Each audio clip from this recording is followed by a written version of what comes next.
So you've either got to start turning away your old customers or stop taking on new ones. And a business starts to die the day it starts doing either of those two things. This episode is sponsored by BM Catalysts, Europe's leading manufacturer of catalytic converters, DPFs and front pipes, helping to keep your vehicle on the road running cleaner and greener. Welcome back to Garage Talk Unwrapped, the podcast with me, Vicky. And me, Ben. In this episode, we're joined by Chris Wileman from Castle Garage Ashby Limited. We talk about their success at the Blend last year, winning Garage of the Year, Chris's journey in the automotive industry, and what trends garage owners should be aware of. Now, Vicky, our audience may know Chris for another reason. Well, we don't think enough people have seen it, to be fair. We did talk about it in the chat, but Chris featured in our video of the IAAF five-a-side highlights that happened last year. Featured is quite a big... he was the main star. It is one of the only two videos that we've edited for Garage Talk where I've actually been crying laughing, and the only other one was Jason from Machine Mart in Wolverhampton, who is an absolute legend. But yeah, if you haven't seen it, take a look at Chris's video. It was a really interesting chat, though. We spoke about politics, EVs, all sorts, but it was great having feedback and insights from a garage owner. He was our first garage owner on the podcast, which is brilliant. And I think for a mechanic, as he says he is in the interview, his business journey is fascinating because he's self-taught.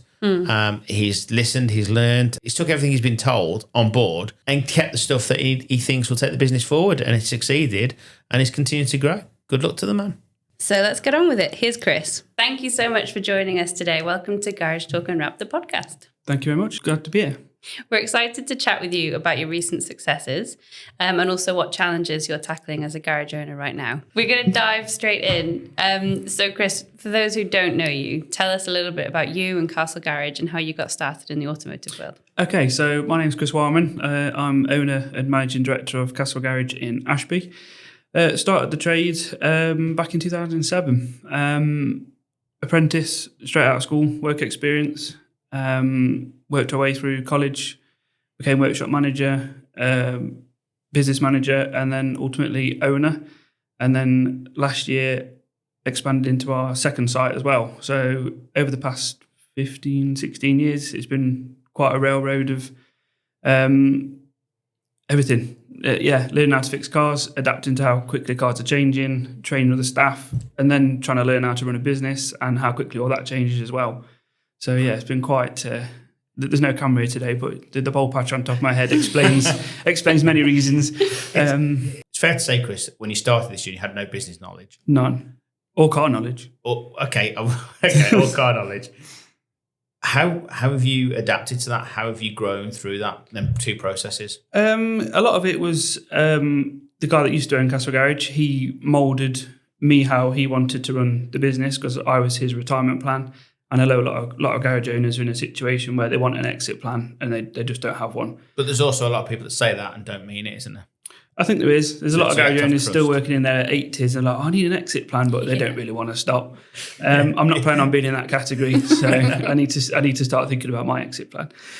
But I started as an apprentice and he saw something in me that he liked, trained me to fix cars, but also in the later years of my apprenticeship and working there, trained me in running the business and everything that goes with that. So yeah, a lot of it was mentorship from Martin that used to own Castle Garage. The rest of it was just training courses, meeting people along the way, communities, and taking experience and advice from others, really. It's brilliant that you got that knowledge along the way, though, rather than just kind of muddling through and making it up as you went along. Yeah. I mean, we all make mistakes in business, but I'm sure we're going into business. Starting it in the first place. But once you're in there and you're stuck, aren't you? So it's a case of just learning from experience, but also listening to other people. So you try not to make the same mistakes and understanding that garages can work together, not against each other. Yeah. We can all help each other and all get better. How has business changed since the multiple sites has come into play? It's just doubled in capacity, really. They're in the same town with the same client base, so we've not had to struggle with gaining clients or different areas. So it was just basically a copy and paste to the site we already had, just because we were just so busy and needed the extra capacity. And do you split your time between those two? How do you manage the team? Yeah, so we've got a general manager that is based at one site but oversees any issues at the other. And we've also got an operations manager that oversees both sites. And then I tend to just flip between the two wherever's needed, still doing a reasonable amount of diagnostic work, helping to pass that knowledge and train the younger technicians on that. So I guess that's maybe part of the exit plan, is getting people to a diagnostic level where I don't keep getting a phone call saying, can you come and fix this? Are you still on the tools yourself? Yeah, so I'm probably 50-50, to be fair. 50% on the tools, 50% everything else, wherever issues need to be sorted that particular day. And then things like this and pushing the business forward, conferences, events, and just learning how to make the business and myself better, really. Good link there, events. Not only do we have a garage owner, we have an award-winning garage owner to in our midst. Yeah, I know. Yeah. So winning the Garage of the Year award at the Blend this year. Yeah. What does it mean personally? What does it vindicate everything you've done? Yeah, it was massive. It was really, really nice to be recognised. The customers can send nice feedback, and people in the local area can say, "Oh, you're doing really well," but in front of all your peers, and the garage art community is probably arguably one of the selection of best garages in the country. To come out top of that in front of all your peers is something special, and it's not just validation for me, but it's also validation for the team and all the effort they've put in, especially since taking over the second site. And the family, absolutely. It's Katie, my wife, the amount of support she puts into the business is enormous, and we probably wouldn't even have a business, let alone two, without her being behind me and supporting that. So. How you feel? That's brilliant. Yeah, it's true, isn't it? There's a lot of garage owners, and the panel showed that at the Garage Hive event, the Blend. We really wouldn't be here without our partners. So totally agree. I mean, Vicky is the backbone behind the businesses, and it doesn't get recognised enough, not just from me, but from anybody. No, you're right. I think there's too much of this. It's my business. It's bomb. I'm doing this. I'm doing that. You can't do anything without a support network. No, absolutely not.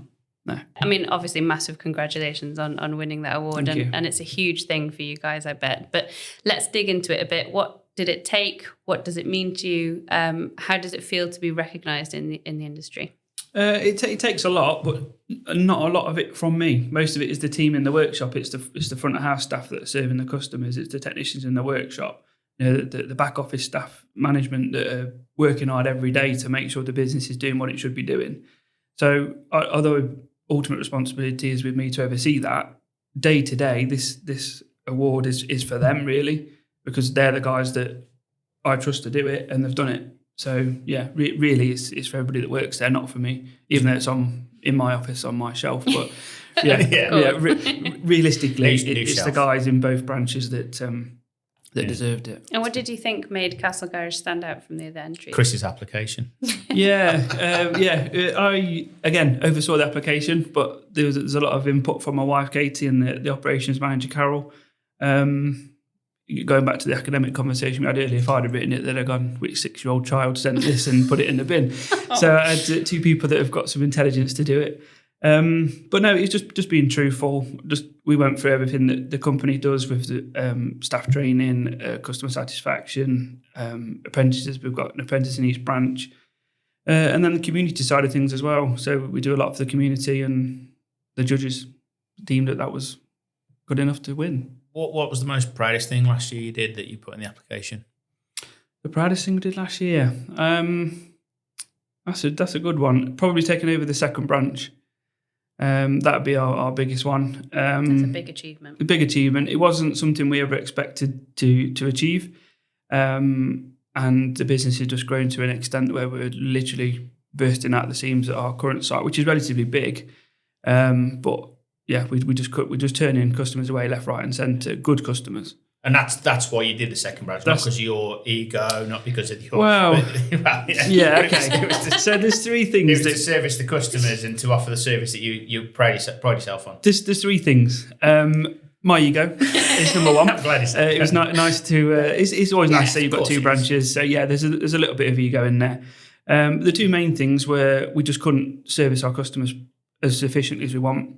We've got really, really good customers that have been here 10, 15 years, ringing up for MOT, yeah, we could do it in 3 weeks, a month.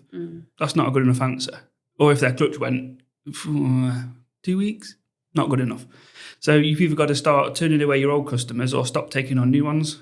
And a business starts to die the day it starts doing either of those two things. So yeah, expansion because we needed the capacity and longevity of the business. We lease our current site.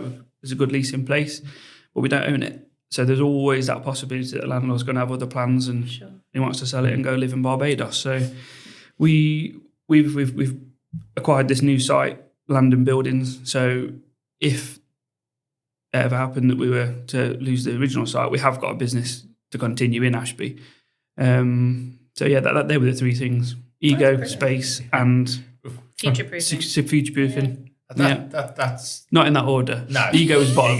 Yeah, we can tell, Chris. Yeah, we can tell, Chris. You're not that kind of person. Before we move on, just lastly on the award, has winning that changed anything for you or your staff or your customers? His ego's bigger. Yeah, looking at a third site now. No, that's not in the plan. Not in the plan Exclusive. at all. Yeah, not in the plan. At Ben, we provide free health and wellbeing support for life to automotive industry people and their families. Whether you're struggling with stress, money worries, or your mental health, help is just a call away at 08081 311 333 or visit ben.org.uk to chat or access tips and tools. Yeah, it's a bit of morale boost for the staff, I guess, and for the customers. It's a bit of validation credibility for them that they really are dealing with the quality. Yeah, it's all right me saying, well done everybody, we're doing really well, but who's to say that I'm the correct judge at that? Yeah, it's the small things, isn't it? It's not it's just that little bit of recognition. It's that we're doing all right here. We can always improve, but we're doing all right. Exactly that. Yeah, exactly that. So switching gears a little bit. Nice one. Thinking about the wider aftermarket from someone running garages day to day, which you're the first one that we've had on the podcast. From your perspective, what are the biggest challenges facing garage owners in the UK today? Because we all talk about this a lot, but from your point of view, we really want to hear. I imagine the answer is the same as everybody else. It's the quality of people coming through the college system that want to join the motor trade. And keeping up with the rapidly changing technology. With the EV coming at us left, right and centre, we're an early mover in the EV market. We launched Castle Garage EV first half of last year, I think, which has gone really well. But yeah, it's a learning curve. We're getting cars in every other day with folks we've never seen before, which is great. As a mechanic, it's something you want to do. It's not just changing axle bushes on a Fiesta day after day. It's a BMW i3 and the heating's not working. And for the first time in a long time, you're going to a car and not saying to yourself, I already know what this is going to be. It's new. So, but that brings its own challenges. And just on the EVs, did you have to move into EVs to service your customers for fear of losing them? Yeah, exactly that. So we had a really, really good customer come to me and he was like, we're really sorry, but we're not going to be coming back. I was like, why not? I mean, what have we done? He was like, nothing. I love you. This is what I've come to tell you. We've just brought an electric Mercedes. I was like, right, what's your point? So, well, you can't service it, can you? So we've had to take a service plan out with the dealer. I was like, actually, no, we can. We can service it. And he's stuck now with this service plan that he doesn't want because he didn't think his local garage could do it. So it was that point really that triggered it where I decided that we needed to start shouting about EV before people brought EVs, because by the time the dealer had stitched you up into having a service plan because your local garage can't do it, it was too late for us. So we needed to start telling our customers that actually next time you drive past BMW and call in and end up with a new car, no thanks, my local garage can do it and they've got the confidence to do that. So that's why we launched Castle Garage EV. At the time we weren't servicing or maintaining or repairing many EVs at all. It was a publicity thing, so it was in people's minds that when the time comes that you do get an EV, you can still use us. And was that a massive investment for you, setting the garage up for EV? Or not really. No, you need the usual EV pack, which most of the big suppliers can sell, and a website, and that's all we did. The real investment has come now. We're getting the cars in. We actually need to start fixing them, which is great, but we haven't got we have now, but we didn't have the tooling, or you the software that's needed or even the knowledge. So we've had to invest in training quite heavily, subscriptions to various data and stuff like that. So that's where the real investment comes, but we're earning that back because we're also repairing the car. Because it's not going away, is it? No. Interesting. Ben spoke to Quentin Wilson at Kinetic recently, and we clipped that up and put it on our TikTok. So we had the short video on TikTok of Quentin talking about EVs and how garages should be like yourselves, one of the early movers in it, and set yourselves up for EV servicing. And then we had some comments on it saying that EV is just a fad and what's the point? We can't afford it. And so it's really interesting to hear you say that. Yeah, it's not a fad. I personally don't think it's the answer to the problem we've got. No, that's a different conversation, isn't absolutely. it? But it's not a fad. It's not going away, and it's only going to ramp up really quickly. We're seeing an increase monthly, quarterly on the amount of EVs we're getting in, and some of that is because we did launch Castle Garage EV, and we have customers come from an hour and a half away just to service their EV because you're the closest one. We're not the closest one, but we're the people that have given them the confidence, that we can actually do a good job on the car. So they're driving past probably 10 capable garages that could perfectly service that vehicle, but they're coming to us because they've done their research and they've jumped on the Hevra website, and we're a Hevra accredited member. We've got a dedicated EV site. One guy made like 5 or 6 phone calls, asking questions, and can we do this? Can you update my online service history? Can you do the software on the car? So EV owners, they're not over the top or finicky. They're informed. They know about their cars. They've done their research because we're an early mover in the EV industry in regards to repairs, but the people that own the cars are the early movers in having one.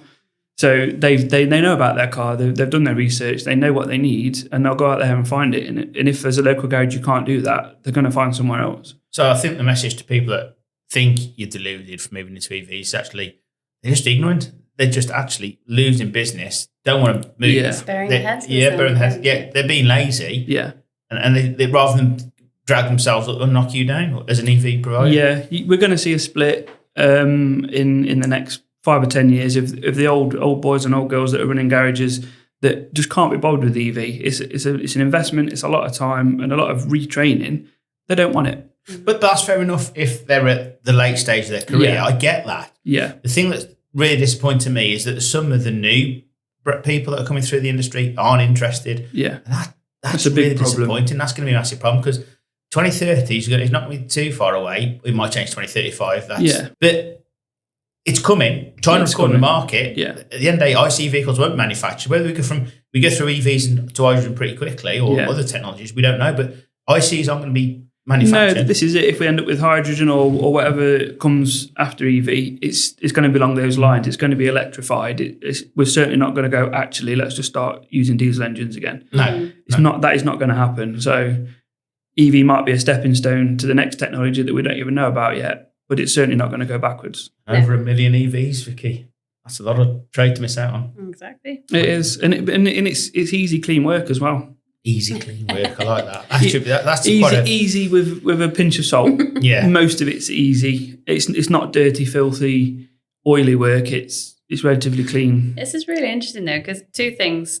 One, it's interesting you said that EV owners are well informed, and they know all about their cars.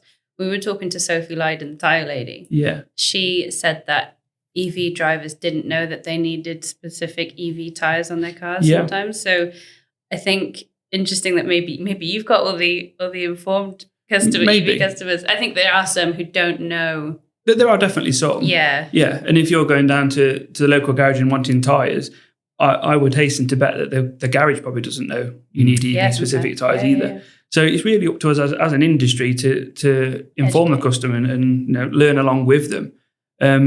If the customer decides that they want to just fit normal tyres, then that's on them. But what we don't want is, I've heard of the local fast fit in town fitted tyres. It came to us for a wheel bearing noise as soon as you'd fitted tyres. It wasn't. They just got the wrong tyres on it. And it was a Tesla, and it was now really noisy because they'd not fitted the low decibel tyres. So... yeah, there's a lot of learning to be done in the EV industry, and not just for the customer, for the garages as well. You had another point, Victoria? Again, when we were Sophie, and she was talking about MOT certificates and how they just put on the MOT certificates that they couldn't look at things because it just has the cover. Yeah. So what do you do MOTs on EVs? We do, yeah, we do a lot of MOTs, both petrol, diesel, and EV. It's quite right that if you look underneath most EVs, it is just one entire plastic sheet and you can't see anything. Yeah. It's not something we advise because it's there from new as a manufacturer. So it's a difficult one because you're not allowed to remove covers to inspect anything on an MOT. So the testers there is covering themselves by saying, I couldn't see anything, so if it goes wrong, it's not on me.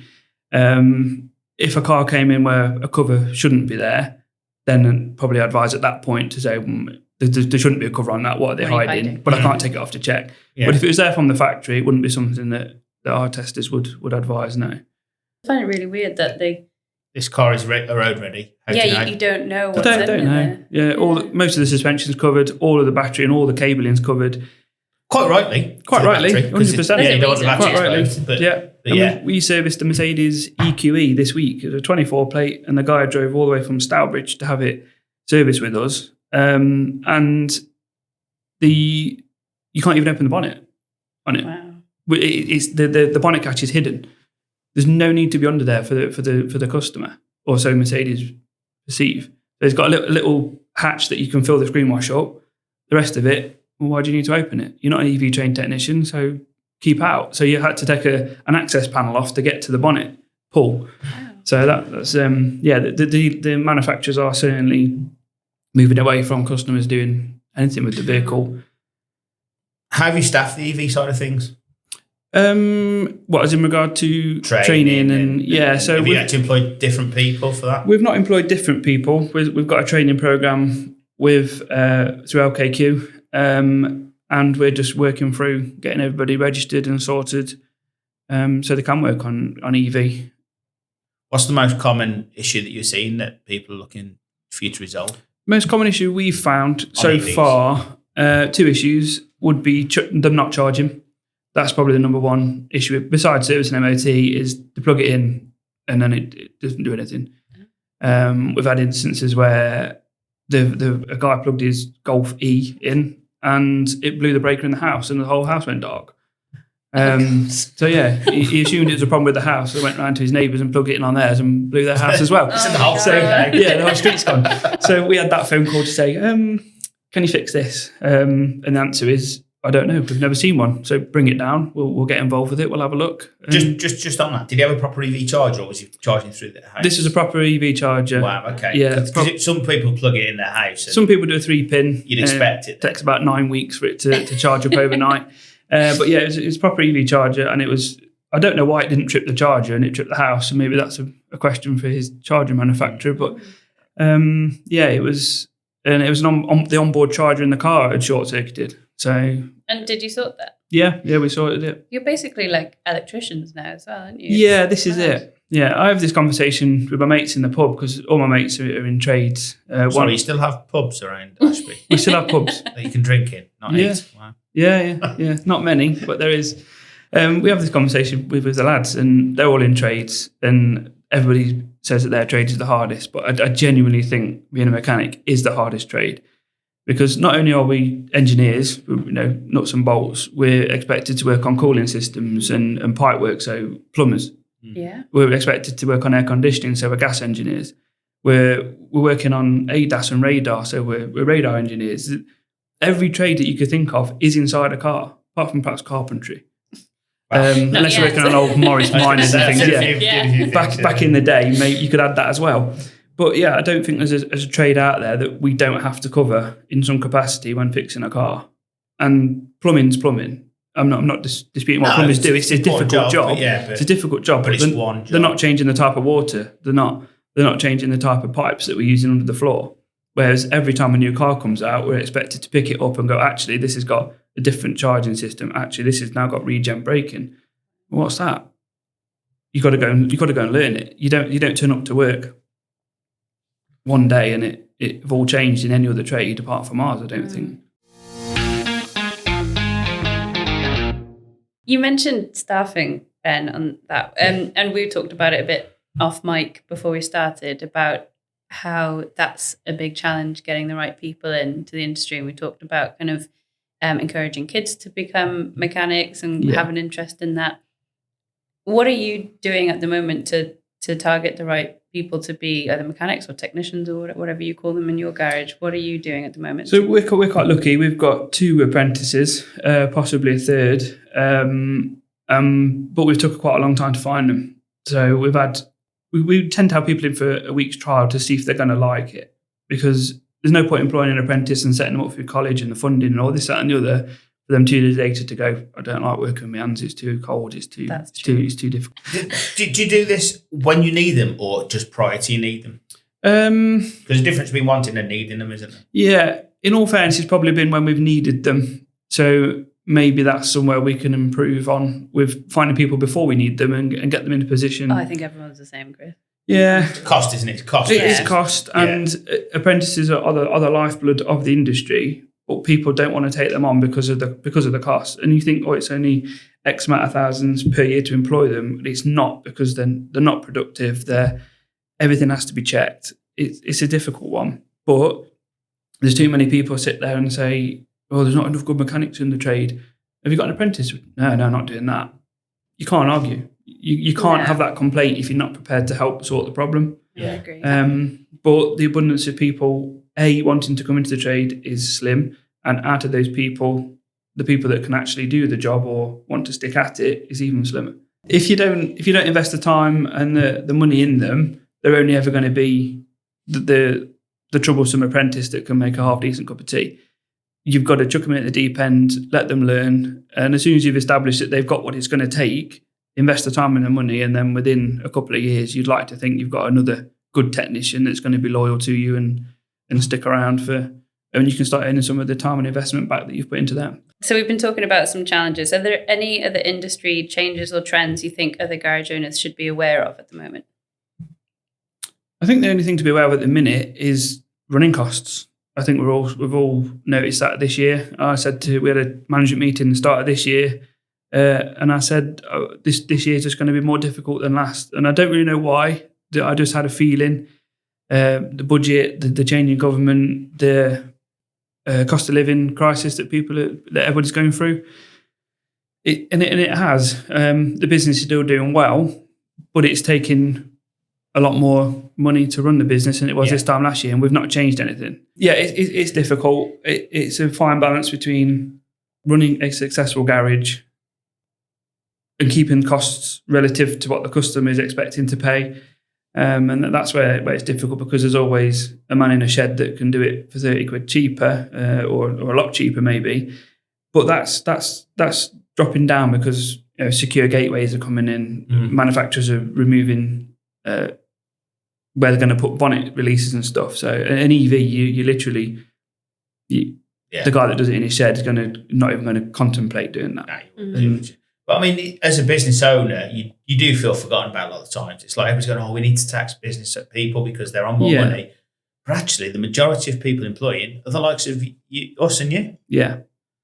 But we're not thought about it. No, that's it. I mean, with the change in national insurance, and it was a case of, don't worry, we're not putting any of your taxes up. We're just going to charge the employer a little bit more national insurance. So it came across to the general public that was fantastic. They're not putting taxes up. It's great. Yeah. But everywhere you go now is more expensive because of that. Yeah. Your local bakery, your child's nursery fees, Tesco's. Because you price of butter. That cost. Yeah, it's great. It's crazy. Yeah. Or you don't due to that. Or you don't employ one person. Yeah. And in which case, there's perhaps another person out of work claiming benefits or doing a job that they perhaps don't want to do, all because of that increase. So,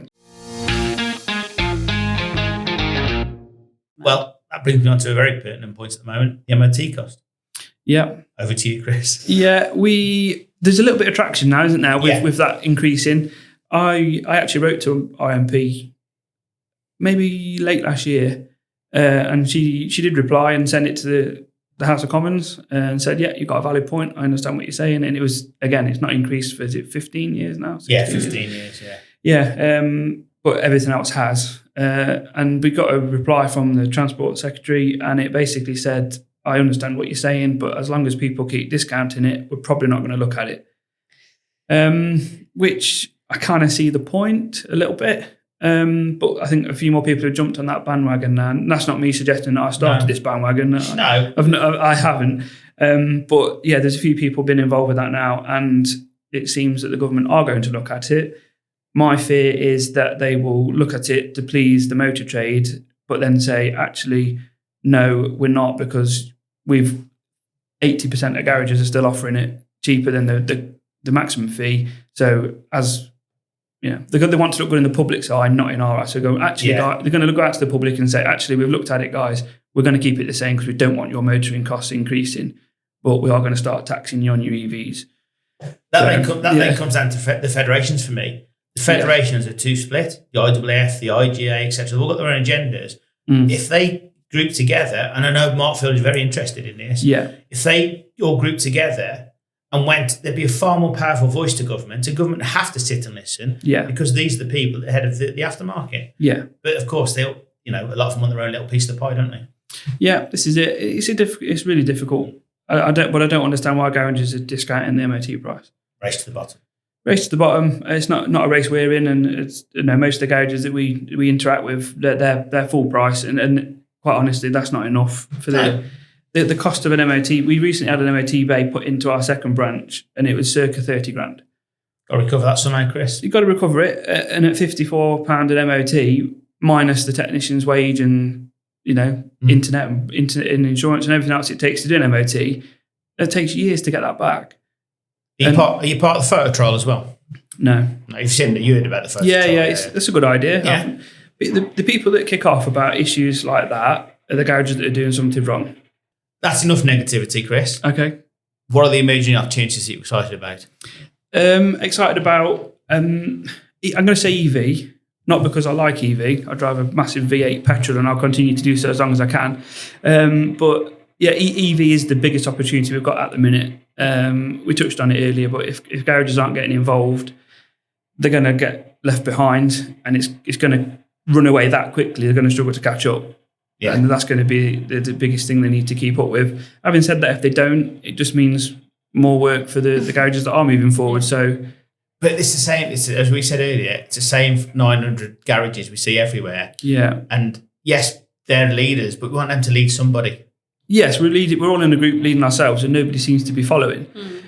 How do we get the garages that aren't moving forward on board to move forward? Because if we can all move forward as an industry, it's going to make it better for everybody. Well, I'm going to tell you, I'll be honest, Chris, the media. So that's your job then. Yeah, it is. and that's but Chris is like, crack on. No, it is. No, you're right. So are we thinking Christmas, or is that too soon? When quality matters and emissions count, demand precision. BM Catalyst is Europe's leading manufacturer of aftermarket hot-end emissions products. From catalytic converters and OE-level components to expert technical training available on Garage Pro, BM delivers best-in-class manufacturing, rigorous performance, and full compliance. Need parts you can trust? Visit bmcats.com. Partner with BM. Drive profit, exceed expectations. We're going to end with some quick-fire questions. Okay. What's the most memorable car you've ever worked on? Probably a DeLorean. Really? Ooh. Yeah, we had a DeLorean. We had a customer who had a big company, big insurance-based company, and very well off, and would just turn up with random cars, like all the cool stuff that you wanted when you were younger. Renault 5 turbos, Mark 1 GTIs, Escorts. Three-wheel van. Okay, so we've got different lists of cars we wanted when we were younger. But yeah, anything cool from the 80s and 90s, he would just turn up and throw the keys at the front desk, and he would just say, do the works. And what he meant by that was completely take it apart, all new suspension, all new brakes, clutch, cam belt, all the fluids, and then he would take it and put it in his unit, and it wouldn't be used again. And he would just make them all mint. He's got a unit full of all these amazing cars. And he turned up with a DeLorean one day and he went, I'm going on the Gumball Rally in this. Ooh, brave, okay. Yeah, full works. I'm thinking, where on earth am I going to get the parts for a DeLorean? What we did. 1980. Yeah. So that was probably the most memorable car. And we stripped it, we rebuilt it, and it went on the Gumball Rally, and it did it in one shot, no breakdown. So he was happy with that. Any garage tools you can't live without? Right now, I would probably say data. It's not necessarily a tool. That's interesting. But the tools don't work unless you've got the data. So you could have the best scanner, the best diag kit in the world, and you can extract all the live data. But if you don't know what the live data should be, what you're reading is completely useless. So, there is data. And we're talking like manufacturer level data. Yeah. Haynes and Auto Data have got their place for sure. But we're talking like manufacturer level data with regards to diag, and especially EV when you're measuring voltages and things to make sure things are safe. You might measure it and it'd be 300 volts. Well, is that good or bad? Yeah. What's the point in the measurement if you don't know what the measurement? Put your finger what on what the known good is. What's next for Castle Garage in the coming year? Probably a revamp of the new site. That's next on the list. Re-rendering, fresh signage, just overall improvements there. Chris, this is one personally from me. What position do you play on the football pitch? I tend to play right back. If you happen to be filming said game, it's normally falling over in front of the goal. That's right back. Yeah, right back into the net. Off the pitch. Yeah. I mean, do you go anywhere now when people don't mention it? No, and I don't know if people don't want to embarrass me and mention it, or they haven't seen it yet. But, we need to try harder. Yeah. Well, we need to concentrate on getting the name out there for the good motor trade, not me falling over It needs to be entertaining. on a charity football match, I might add. Last one. If you could give one piece of advice to a new garage owner starting today, what would it be? Get involved with some sort of community with the garages that you aspire to be. And that's where we were when we joined Garage Hive. The software is great. It's done a lot for us. What has done more is the community around that, the advice from, like you say, your Tim Bensons, your Tina Jasons, Alex and the team at Lindy's.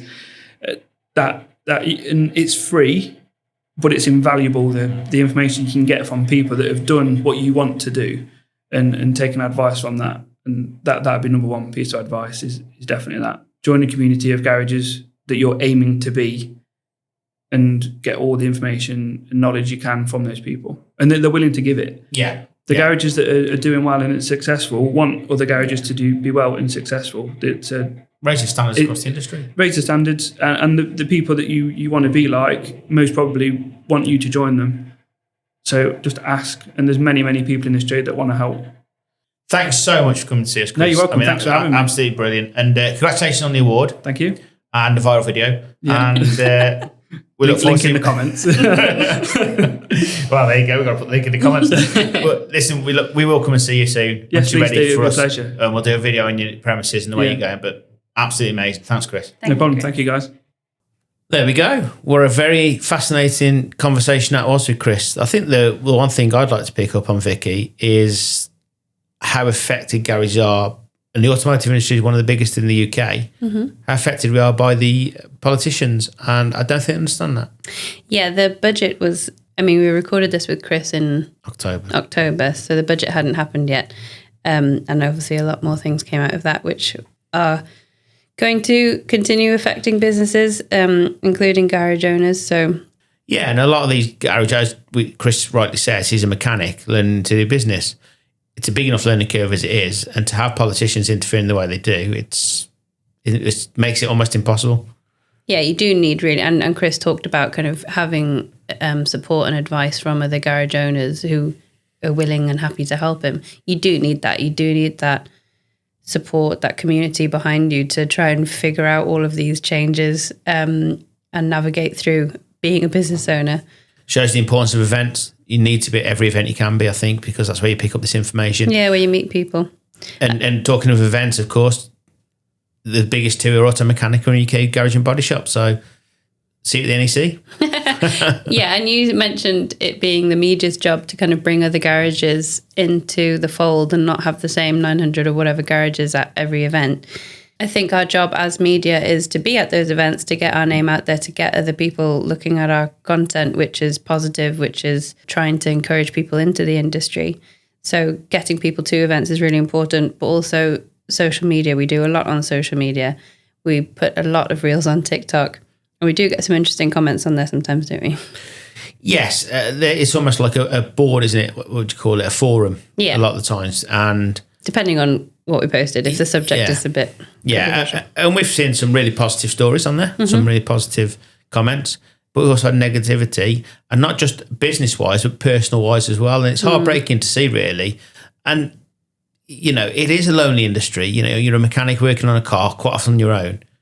It's just all we're trying to do is provide you with a little bit of light during difficult days, especially this time of year. I mean, it's dark we walked into the office this morning, it was still dark. So, he's trying to provide that. So, so if we can help in any way, and of course we don't sit still, we are going to be bringing out something new to brighten up the dark mornings. And so, a bit more insight and a bit more entertainment coming your way. One thing that we are not going to do is always focus on the negatives. So that's all for this episode. A huge thank you to Chris Wileman from Castle Garage Ashby Limited. You can find out more about them at castlegarageashby.com. And more importantly, you can find the video of Chris' fantastic football efforts from the OWF 5-a-side day on our YouTube channel, Series 2, Episode 6. Or there's a clip somewhere else. TikTok. And another thank you to this episode's sponsor, BM Catalyst, the UK and Europe's leading manufacturer of catalytic converters, DPFs and front pipes. You can find out more about them at bmcats.com. Finally, to you, the listener, thank you so much for tuning in. Thank you. If you enjoyed today's conversation, my name's Ben. If you didn't, my name's Vicky. Oh, how many times have you done that already? Don't forget to follow Garage Talk Unwrapped on all your favourite podcast platforms, and also the ones that aren't your favourite, and hit the bell so you never miss a new episode. Next time, Ben speaks to Tom and Joe from BM Cats about their roles and marketing for an automotive aftermarket manufacturer. See you then. Bye.